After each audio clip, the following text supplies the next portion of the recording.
from the end of this game? Jayson Tatum didn't call bank. Skip, if I know it's the first game, and I don't want to be overreact to just one game, but Skip, this should be concerning. If I get 87 from my big three, which is Giannis, Chris Middleton, and Holiday.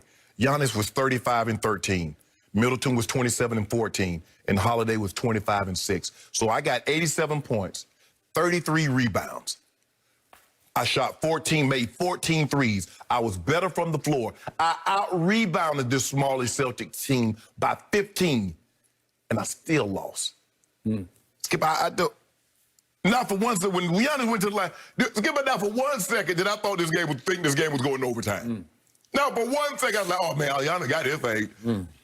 That wasn't KD or Steph or something. I didn't think for 1 second that this game was going to go to overtime. And he went up there and switched that first one, and I know everybody been walking, oh, yeah, he got this one. But did you see how short that thing came up on that second one? I thought it was my TV. That was his knees knocking like that, Skip. I thought something was going on. Barely drew. Yeah. Yep. So for me, but look, Milwaukee's not going away. Giannis was sensational in the fourth quarter, 18 points in the fourth quarter, and they have a good team, Skip. But man, when you get 87 points from your big three with 33 rebounds, and you lose a game, but also, Skip, not to get off too much off topic, if I'm Boston, I'm not giving up Jaylen Brown or Jayson Tatum for James Harden, Skip. I'm just not. They're too young. They're too talented. And you got a situation, Skip, because they haven't been tainted or had someone, well, maybe they have, that had someone in there that's like, okay, I'm big time and I should get this, this, and this, have security, I got no problem with that, have my own training staff, got no problem with that, but I'm gonna be late for meetings, hold the plane up, hold this and hold that up. They haven't been contaminated yet. I'm holding on to those guys. But this is gonna be, the East is gonna be a great conference this year, but Milwaukee, man, 87 and 33 and you lose, that's gotta be frustrating. I would say. Okay, I saw it very differently than you did because I saw a Celtics team lead this game going into the fourth quarter 101 to 84 because of those kids you talked about who are still kids to me, but they've been around a while now. And so what my takeaway was from this game is it didn't change my view of the Celtics or Giannis in any way, shape, or form. It actually just reinforced both.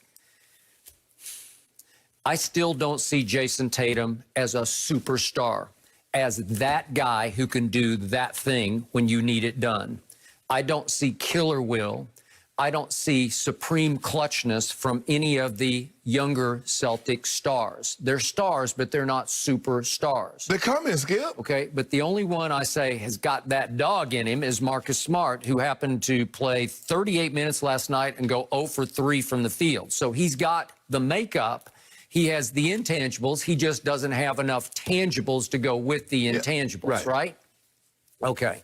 So they're up 101 to 84. You have to close that deal fairly easily. And instead, they let Greek Freak go freak on him in the fourth quarter, as you point out. He got loose. He goes for 18. He makes 7 of 10 shots. They could not deal with him. He made 2 out of 4 from the three-point line in the fourth quarter. You give him that. You give him that. But when he makes a couple like that, you're like, uh-oh, here we go. And here they came. And Chris Middleton had a big fourth quarter with 10 more points. And so all of a sudden, they get in a position to perhaps win the game. And yet, Jayson Tatum has the ball, and he's been having a pretty tough time in the fourth quarter because he has taken 2 3-point shots and missed both of them badly.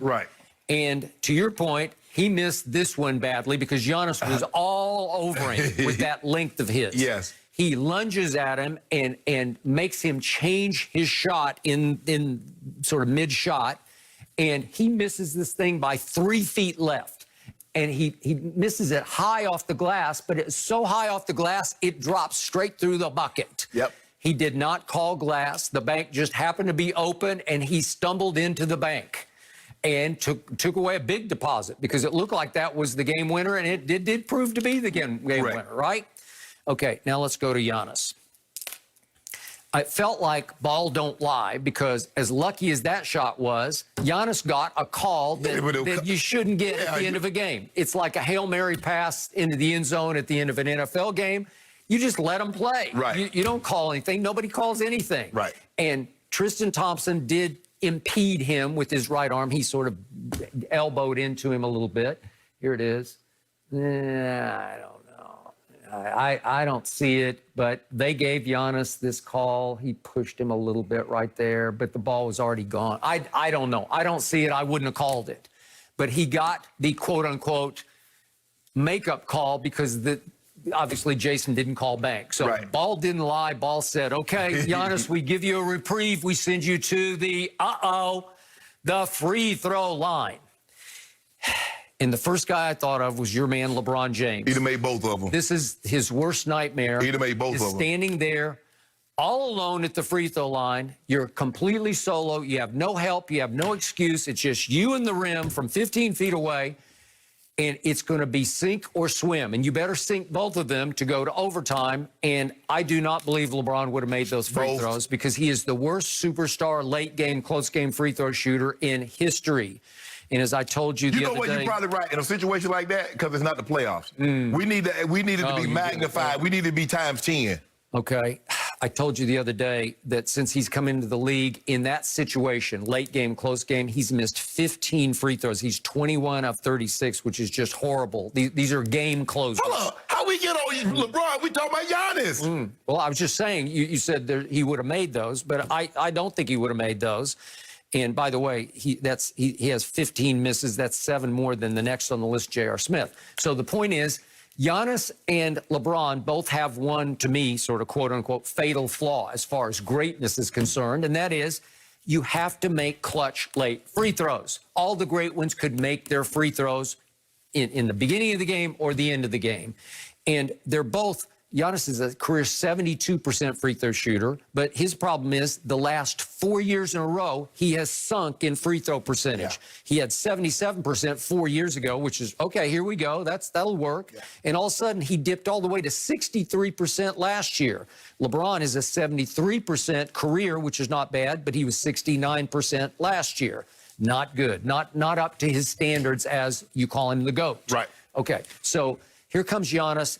Down, down, down. And again, you do have, I know it was a short off season, but these are things that are fixable to me. You can fix your free throw shooting if you work hard enough. Does he work hard enough? I have no idea.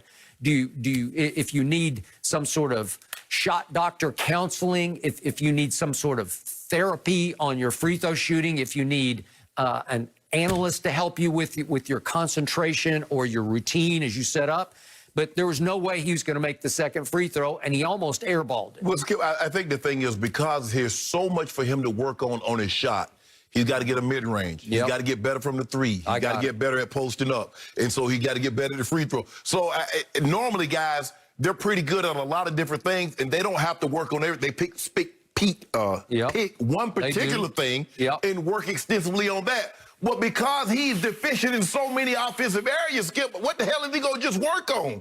He works on his three, and then now his free throw percentage, free throws go neglected. Yeah. What about his mid-range game? So basically, he just have to work on a lot of different areas, basically from the three-point to the free throw. I got it. And look, I know in perspective, Shaquille O'Neal was a lousy free throw shooter at 7 feet. What is he, 1 inch tall? Yes.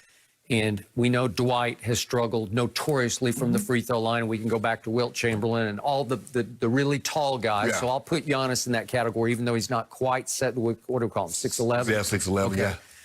There is a 7-footer in Philadelphia, and we're going to talk about him versus Russell Westbrook next. But what I love about Joel Embiid, his saving grace for all of his antics off the floor that I don't love, he can make his free throws at, what do we call him, 7 feet tall? Yeah. He's 7 feet. Yeah.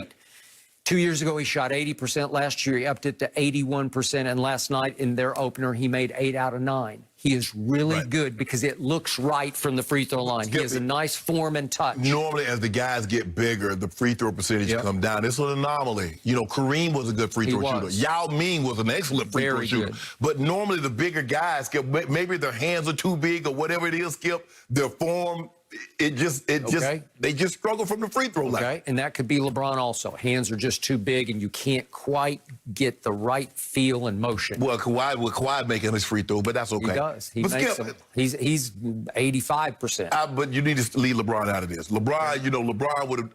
We've already been there. We've seen LeBron make those free throws. You saw him in the NBA Finals, right? NBA Finals, he made a free throw that put him up by 4 and closed it. Shut it down. Did he have to make one to force overtime? No. We made the block that would have won them the game. Okay. After Kyrie made the shot that won. That was before the shot. The block was a bicycle built for two. He got help from J.R. Smith, who cut Iggy off at the pass and made him pull up and shoot a layup instead of dunking it. Thank you. So, in other words, to make a long story short, you feel exactly the same this morning as you felt going into last night. The Celtics are who they are, the Milwaukee are who they are, and you don't have confidence in Giannis. I don't have big confidence in Giannis in the biggest moments. That he is the classic superstar. He is obviously when you're winning MVPs back to back and you're defensive player of the year, you're a superstar. Yes. Do you trust him when it really matters? No. You do not. But what's happened the last 2 playoffs? Shrank. But and another thing, how do you even get that when your guys got these kind of numbers? How the hell are you even down 17? Good question. Okay, and I give you respect for you fought all the way back and had a chance to win the game, but you didn't win the game because you can't do that. You have one Achilles heel at the free throw line. Well, they're going to have to get more than 12 points from their bench. Let's start with that. You're going to skip 12 points and not going to cut it. Yeah. Because you look at what the Celtics got from their benches. I mean, they almost tripled them up. Although Drew Holiday, as a newcomer to that starting lineup, he sure looked good. Yeah. 10 of 16. Yeah. It's 25 points. I don't know. That was pretty good. Yeah.